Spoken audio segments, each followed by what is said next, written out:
We enter now the non-linear phase of global warming, and this means we observe an intensification of the coupling between the systems, which forces other systems into stronger states and hitting into systems which lost their resilience and are more prone to large changes. This means this abruptness of changes will now fast intensify, and the next temperature jump will us bring into highly critical waters, I think.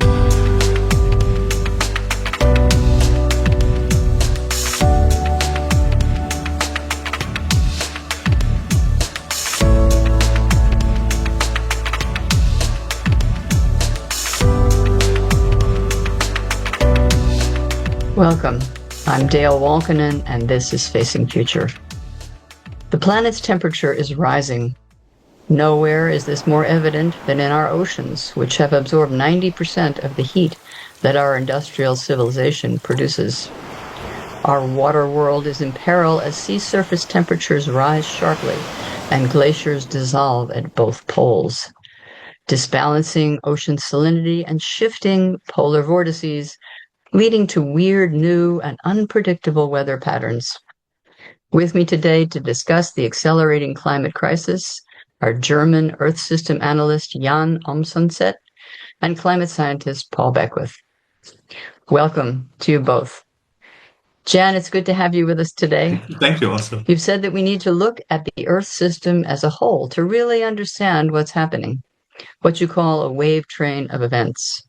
Can you tell us about that? I mean, the general understanding of Earth is that it's a slow changing system. The problem with Earth is highly nonlinear system, and abrupt changes in the subsystems of Earth are common, are not the exception. And the thing is, the subsystems of Earth, many of them are highly dynamic and can change very fast.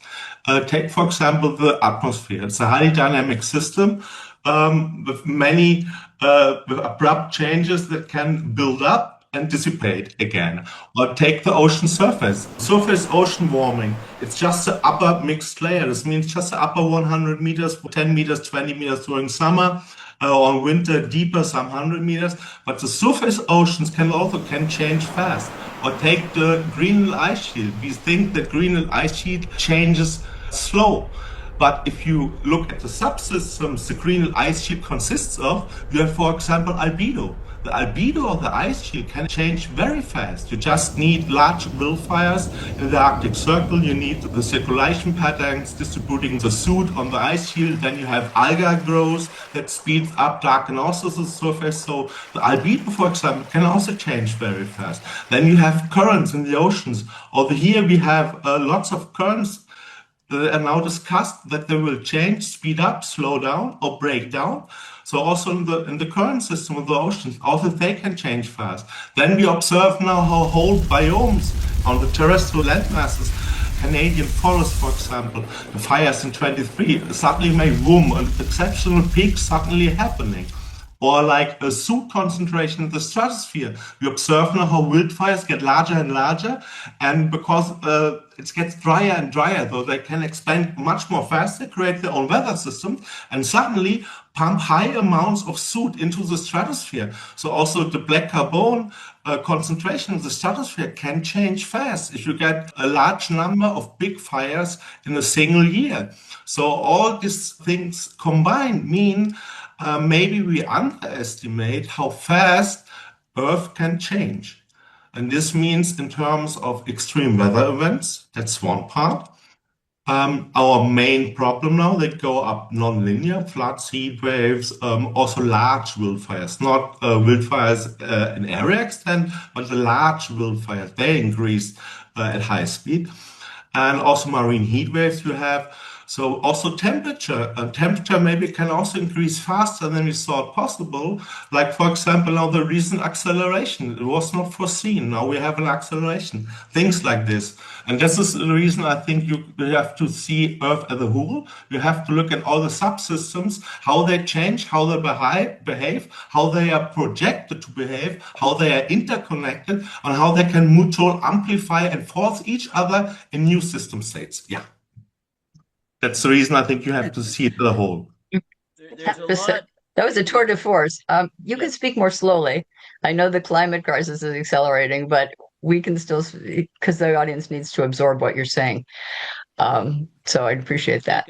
can watch the video on half speed or Yeah, something, this right? is, On yeah, I YouTube, think you know, you right? can stop the video, you can watch it again. People often And tell me they watch some of my videos on 1.5 speed, right? So They I say, speed well, it up.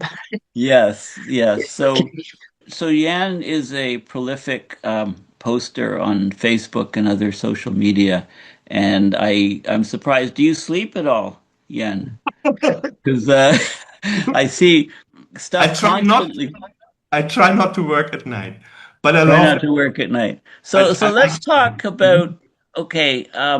I mean, the oceans and the atmosphere are key, and I think it's hard to capture all these processes that you're describing in computer models. I mean, the models just seem to be out to lunch. People often do statistical studies, and that kind of averages things out, and it misses a lot of the key things. So let's start with the atmosphere. People are well aware of the jet streams, right? How they guide weather patterns and stuff. But the way that air in the atmosphere circulates, a lot of it starts at the equator, right? Equator is warm, poles are cold. You have to get heat transfer from the equator to the poles.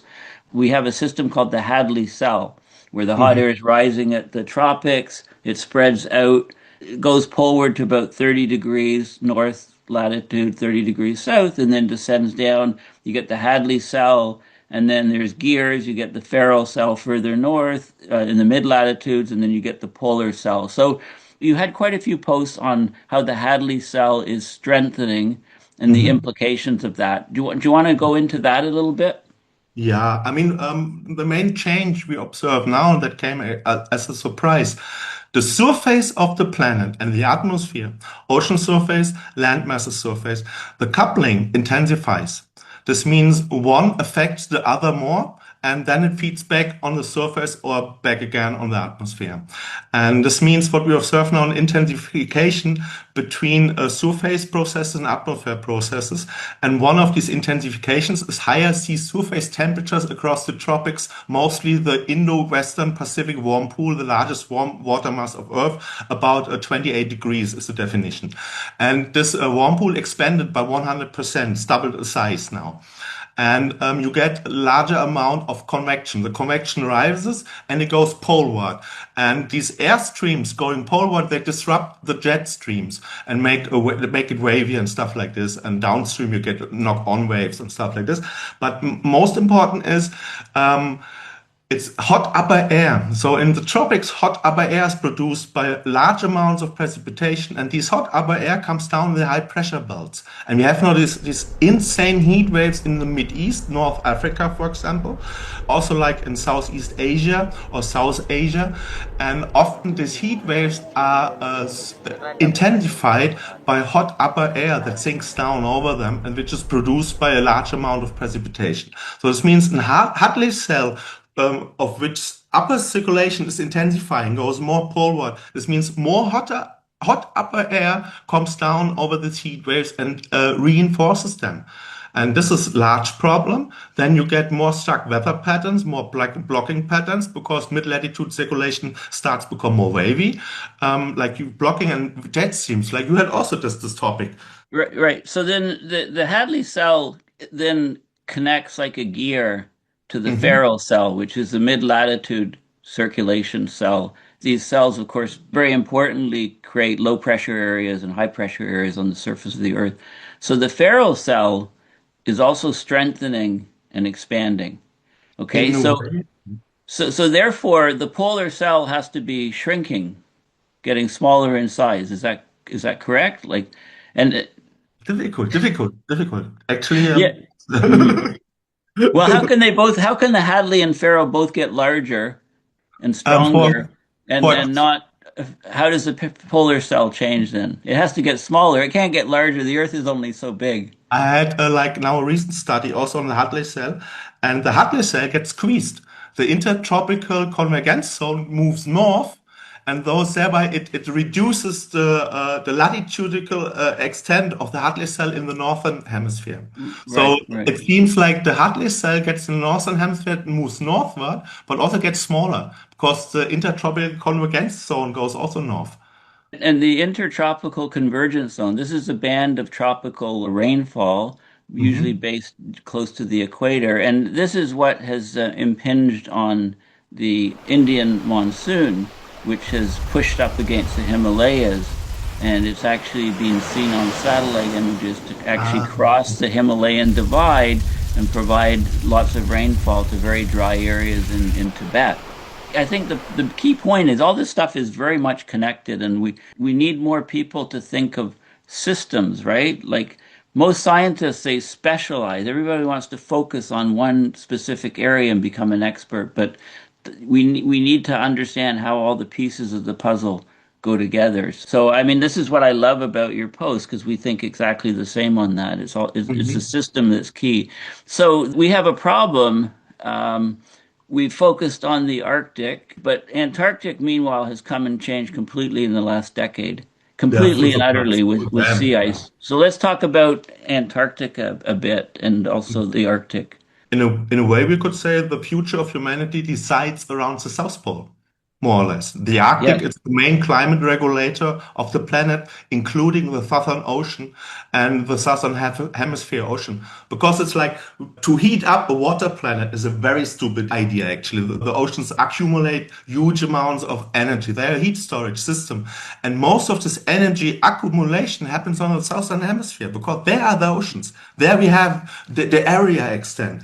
And so we looked always at the northern hemisphere more, and at the southern we did not really we made research, but much less than on the northern hemisphere. And now we are fully surprised on how fast the Arctic is now changing. There's now a Arctic or Antarctic? Antarctic. Antarctic. Yeah, you're saying you mean we're talking about yeah, Antarctic. Yeah. This high pressure system, you have now a high pressure system forming in the interior of the Arctic, which sucks in upper hot air in the interior of the Antarctic, and this is caused by this warming band in the southern Indian Ocean, and likely maybe also southern Atlantic Ocean. We have a warming band where lots of low pressure systems are forming, and these low pressure systems induce a teleconnection which supports the formation of this high pressure system in the middle of the ice shield, sucking in warm air. It's not so warm in terms of warm air, but for the Antarctic, it's warm. And we did not expect that. It was No. full new surprise now. So of course, I mean, marine heat waves around Antarctica. I mean, that can't be that can't be good. And the models didn't capture it, as you say. Like Yeah. 90% of humanity lives in the northern hemisphere. It's like less than 10% in the southern. It's hard to do research down in Antarctica. It's very isolated. We thought it wasn't going to change, and it's basically gone off a cliff in the last 10 years. The sea ice has collapsed. We're likely to have a blue ocean event, less than 1 million square kilometers of ice left. We're In the losing Antarctic, we're in going to have a blue ocean Antarctic. event? Yeah, that we're going to have an Antarctic blue ocean event far before any Arctic blue ocean event. But very worrying is I mean the sea ice provides a buttress to on land ice, slows down the glaciers on Antarctica. The problem is the warm water underneath is undercutting the ice and it's melting the Antarctic ice from below, especially on the West Antarctic ice sheet. And the system broke, 10 years ago. The changes in Antarctica are far greater than the changes in the Arctic right now. And so And sudden, yeah. yeah, they're so Yeah. sudden. And when you lose sea ice in the Arctic, it's at very high latitudes. Like it's at the North Pole, 90 degrees north. It might extend down, where does the land start in the Arctic? It's at lower latitude. What is the land mass is mostly what 75, 70 degrees, something like this. Like, yeah, it's like 20 or 30 degrees latitude south of the pole. But Antarctica is totally opposite. Of course, we've got the landmass sitting at the pole. The sea ice is all around the edge, of course, of Antarctica, which is about 30, 40 degrees latitude. much more So it north. gets way, so if you lose ice around Antarctica, it's much more, has way more impact than losing the same amount of ice in the Arctic Ocean because it's exposed to far more sunlight, it's much lower latitudes, and people forget that. So this is changing the entire circulation system. And as Yan said, the Southern Ocean heat waves, it causes the water to be stratified and layered. And we talk about the AMOC often. We worried about the AMOC slowing down and collapsing. Well, the SMOC, the Southern Ocean version, has slowed down as much as the AMOC has slowed down just about, but it's done it in 10 years, last 10 years, instead of the last 40, 50 years. So this is a huge problem. As Yan said, I need t-shirts. What happens in Antarctica doesn't stay in Antarctica. Full. I mean, it's a global weather Yeah, map. I had once a yeah. study which looked at the effects of sea ice loss around Antarctica, and it spills over all the way to the Arctic. And sea ice loss, they have actually global effect. It's like knock on, like sea ice loss disturbs mid-latitude circulation, disturbs tropical circulation. This can lead to disturbation in the other hemisphere mid-latitude. So it's like clack, clack, clack, clack, clack. So, if you have sea ice losses at both poles, like one study were analyzing the effect of both sea ice losses, and they were expecting it's additive, so it adds up both changes. But maybe I think highly like it's synergistic. It's more than the parts. So if you lose sea ice at both poles, creates more weather weirdness. But also with sea ice, like I had once like this reason reversal, not of the SMOG, which was wrong in this press release, but what we have for sure is warm water coming now up. It's being mixed to the surface again around Antarctica, down up to 60 degree of latitude. And this recent reversal of warm water coming up, not SMOG reversal. That's not. But warm water is coming now up around Antarctica. Other study on sea ice also had a signal. The last 3 or 4 years it emerged. It's really striking to see how suddenly the surface is starting to warm around Antarctica. And also the Southern Ocean had been an ocean region that had been cooling, very weak cooling signal. But also this reversed now into a strong warming signal the last 5, 6, 7 years or something. So the whole system in the Southern Ocean is now rapidly changing, and also it's expected that the changes of the sea ice and the interconnection with the atmosphere, it's self-reinforcing. Means you get sea ice loss, you get warmer ocean, feeds back on the atmosphere, stronger low pressure system, more moist air transport, or more warm water reaching the sea ice and melting the sea ice. So it's expected that it's a self-amplification process that happens there. Also in the part, likely also like in the Arctic, but maybe it could be really the case, like you say, the Antarctic sea ice could be vanished faster than in the Arctic, but we have no idea anymore. That's Yeah, also yeah. interesting. We have It's no it, idea it anymore how this system will react. It just surprises us all the time in unexpected ways. And this is also interesting that models are really trailing now after all these changes. They do not project them anymore. Also, this waves expansion of heat waves in 23, 24. Did we get a warning from the models? Like, we get a real problem with heat waves. They will expand massively. No warning, no nothing. Because the models did not project it. And this is really frightening in a way.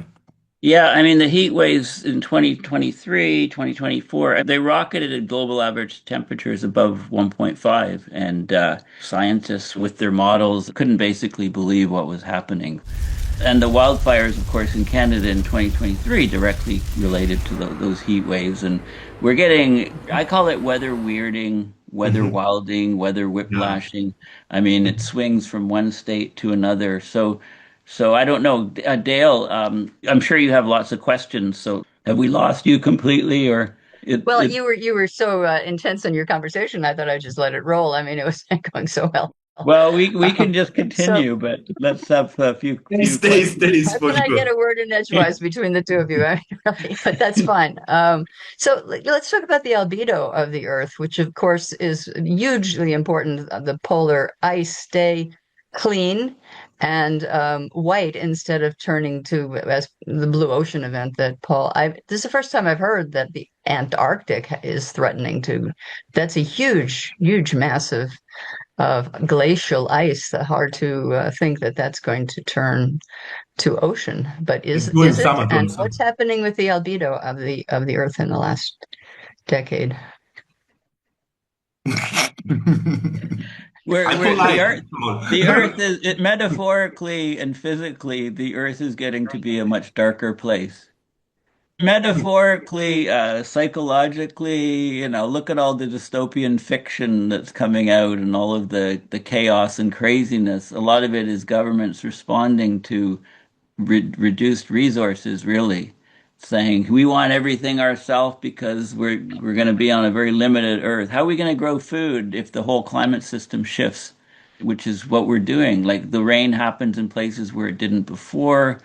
It's going to be a very chaotic sort of situation. So the Well, albedo, let's farmers talk around about the world clouds. are saying that the Yeah, farming around the world is becoming threatened by changing conditions. Of course, we've ruined a lot of the soils with our Haber-Bosch process, extensive use of nitrogen. Yeah. pesticides and fertilizers instead of replenishing the earth. People are totally unaware of the circularity of the earth system and its the importance of maintaining the nutrients in the soil. So as we lose farming, we will have serious problems, and the world will probably go into a Me Too thing, a me first kind of idea. It's not. I don't care about you because I'm starving, and it's very frightening to think where we're headed, and we're already looking at very autocratic governments Yeah. taking over. Uh, Mhm. and and and really looking out national interests instead of the internationalism that we would be hoping to see right now. hmm So I mean, the temperature jumps and the wildfires in the last few years have been incredibly severe and underpredicted and stuff. We've also seen a huge spike in CO2 in the atmosphere. The problem is the oceans are becoming more stratified. There's less vertical mixing. This is really bad in a number of ways because the Southern Ocean is the biggest carbon sink on the planet. The greenhouse gases in the air get dissolved in the seawater, and then they're brought down to the ocean floor by the thermohaline circulation system, but that's slowing down, so the sink is failing, the sink is reducing. Therefore, the amount of greenhouse gases in the atmosphere is rising much faster than just from emissions alone. Well, So, aside from the climate system, there's also the animal life on the planet. The fish and the land animals are integral part of the health of the system. And we've overfished, we've scraped the ocean meadows. Ocean grasses were a major carbon sink. We've taken out the mangroves, which are so critical. And on the land, we've used it up 3/4 of the farmland for grazing and growing food for cattle.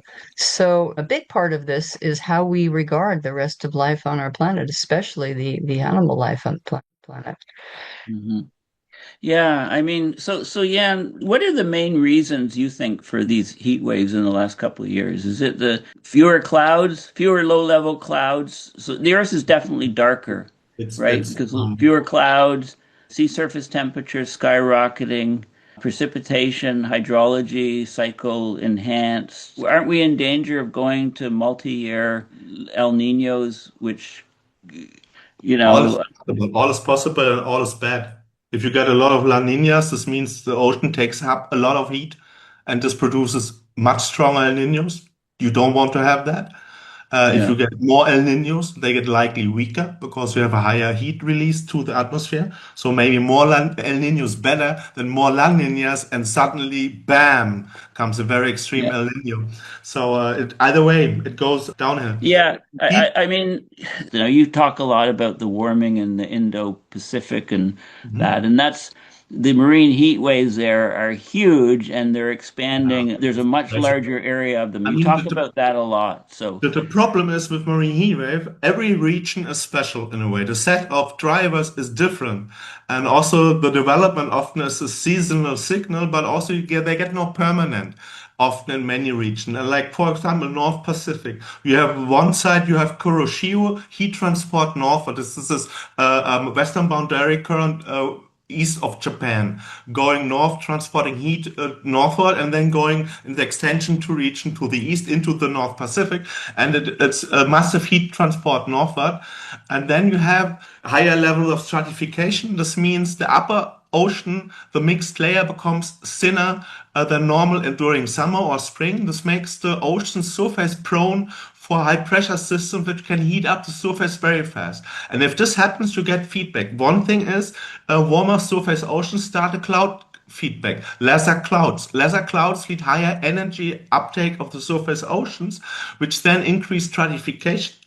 And also, they seem to hold high pressure system in place, extratropical marine heat waves. So the larger they get, the more persistent they get. This we see now in the North Pacific. It's now persistent, even heating into winter. This means this marine heat wave, it is self-sustaining in a way. It intensifies stratification. It reduces cloud cover. It reduces wind speed, surface wind speed, by holding a high pressure system in place. And then you get, during summer, intensification of heat uptake in the surface column of the oceans. And eddies mix it then sometimes below the mixed layer, though you get also in the deeper air a heat depot down to 300 meters. This is now building up in the North Pacific. And during winter, you get the winter storms. They intensify via warm water. They can tap into the warm water. You get stronger winter storms that produce a larger atmospheric rivers that come from they pull air from the tropics in a band northward. And if a second storm bumps into this atmospheric river, it intensifies further. So you get knock-on effects of intensification of low pressure systems in the North Pacific likely, more warm water being drawn to the surface, being released to the atmosphere. So likely the northern marine heat wave starts now to generate a global warming signal. Not a large one, but generates maybe in October, November, December, maybe a measurable heating effect of the northern hemisphere. But we have to see. It's new. The size and the intensity and how fast it intensified came as a surprise. And this is now a fully new system in the system where we have no idea what knock-on effects it does. It controls the circulation in the whole area because it's a huge body of much more warmer water. So it moves the jet stream northward likely. But also now in winter, how will be the jet behave in the low pressure system, which impact the jet stream? So we have really it's a new configuration. And also, I mean, It's a completely unpredictable system that we are just astounded to see how we can possibly understand what's going to happen next. Sounds like what you're saying is that we're in a state where it's so uncertain, and we just know it's accelerating, which is not a good fact at all.